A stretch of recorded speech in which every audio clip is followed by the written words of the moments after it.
tuna hian Pavalai Zaipol of the Year kan semle do na ni apuro min tiem Pavalai hi khoi venga po hian an chuana tha kaushan khai ding tu an ni zel maya engpo ni se he award min sem saktur hian Woodland Group achangin PG ni mari ni stage a khongai takin ron chausela Pavalai Zaipol of the Year min sem sakanga tichuan he award hi adong turin ron kalchuan a Zaipol pumpui kha khongai takin stage a hian ni ron in rem langa tin award sem tu hian stage a top thleng lo din pui ro se ale Pavalai Zaipol award nominee se chui lo en masalo kangu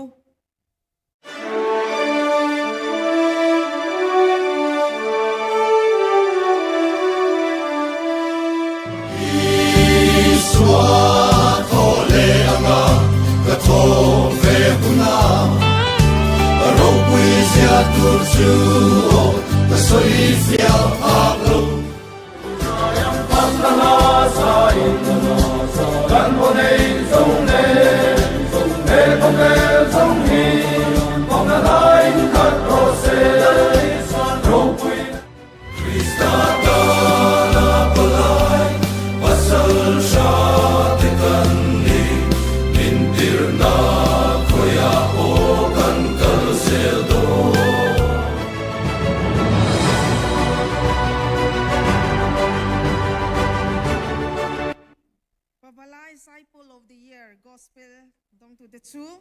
kanan kaushan Pavalai Zaipol te ni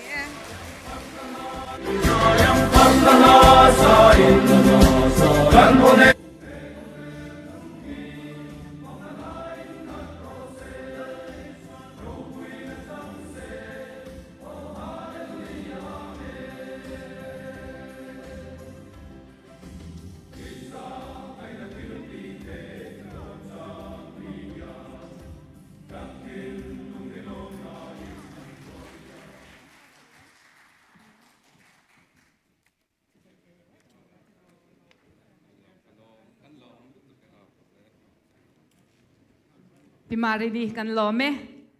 kanan Pavalai Zaipol te hi anon zai chun zom do na ni anin rem chungin an ai o in lom thu soina lo ngai thang u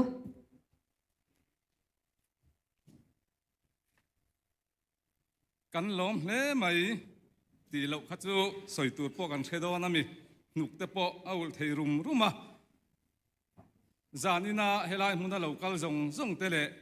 TV lama min lo thir tu te YouTube lama min lo thir tu te kan lalpa Isua Krista mingin kanan ko than Pavalai Pol ten chibai kan buk chewani kan be seilo lelte wat Pavalai Pol Zaipol of the Year kan han dong thei hi kan lom ema pathian he na lom thu kan soya tin lelte wat organizing committee chunga kan lom ema CEO usidin thanga chunga kan lom hle ani tin he awat kan don theina tura Zaipol tel zong kanan ko than Pavalai Pol member te chunga lom thu kan soya tin kan zai te min record saktu tharte recording studio bongkon nei tu chunga kan lome ema shooting kan du na huna min nei pui tu zowa video recording kanan veng chunga kan lome em bokani tin he kan awat don theina tur hian kan conductor u vanlal liana ban lo phar selangin ani hianin phur takin kan han chau chang po in phurna min pachina kan don theina tura abul sil sutu ber ani achunga kan lom em ani tin kan music video kan sak zain ka fakang cheti phuatu Dr. Ramdin Thara Sailo hetiang ang hlacha min phuat chua saktu chunga kan lom em bok ani ato bera chuan pathian he na lom thu kan soya organizing lelte wat organizing committee chunga kan lom ema hetiang anga trung som thum pani lai mai mi te ta na mal som na an ni thei hi kan chuanga an kal zel na tura kanan ko than pawalai pol ten du sak na sang ber kan hlan ani kan lome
kanan pawalai zai pol te award danin thu zen ron nem het ani ringa ta long ha kan program min ron ti pui sui box ya kan lom ne mai inin buat sai na tur te kan han ngai to a tun lai chana mi kan buai to te lul nen to tling takin hunin ron pang theya kan lom tak zet zet ani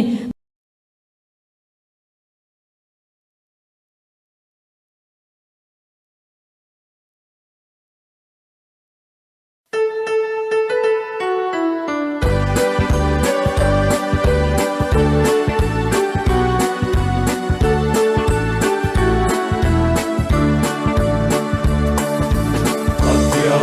subscribe cho kênh Ghiền Mì Gõ để không bỏ lỡ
hian le ram an la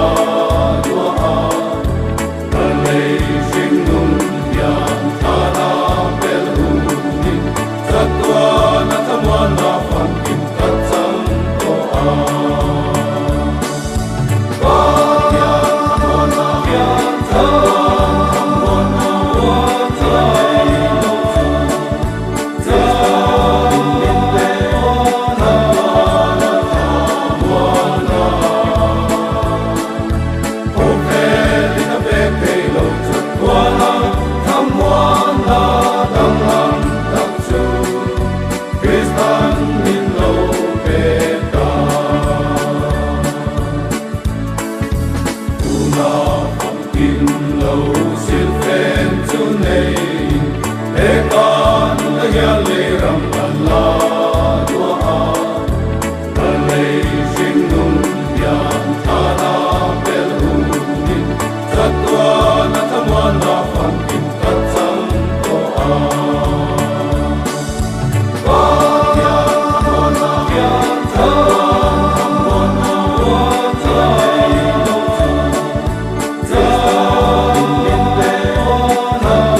tai lo chu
Kan